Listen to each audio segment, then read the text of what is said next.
Bon vendredi tout le monde, j'espère que vous allez bien. Je vous propose cette semaine, en fait, à partir de cette semaine, un petit teaser le vendredi pour vous donner un avant-goût de ce qui s'en vient sur le blog.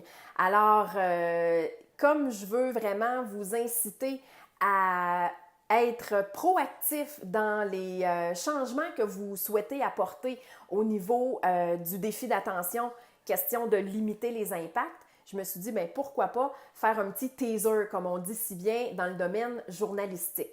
Alors, cette semaine, je trouvais très important, parce que oui, c'est important de parler de nutrition et de supplémentation quand on parle de défis d'attention, de système nerveux et de santé cognitive, mais c'est aussi important de comprendre et de connaître les besoins du cerveau en nutriments, particulièrement les nutriments dont les neurotransmetteurs ont besoin.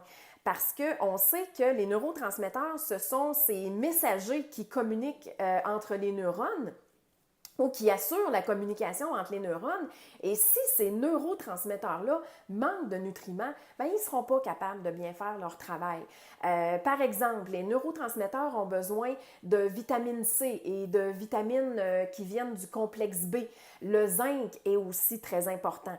Mais ce qui l'est encore plus, c'est de prendre les nutriments dans leur globalité. Alors, si on dit, OK, parfait, je vais prendre la vitamine C, un complexe de vitamine B, je vais ajouter du zinc, bien, on oublie que l'ensemble des nutriments fait en sorte que les uns avec les autres, ils vont avoir un impact aussi sur le bon fonctionnement du système nerveux. Alors, cette semaine, je vous amène sur cette piste-là. Je vous propose également des lectures pour pousser un peu plus loin vos connaissances en termes de vitamines et minéraux.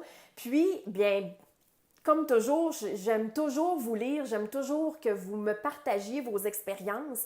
Alors, n'hésitez surtout pas à le faire. Donc, dimanche, à ne pas manquer sur le blog, connaître les besoins en nutriments du cerveau et choisir des meilleurs aliments.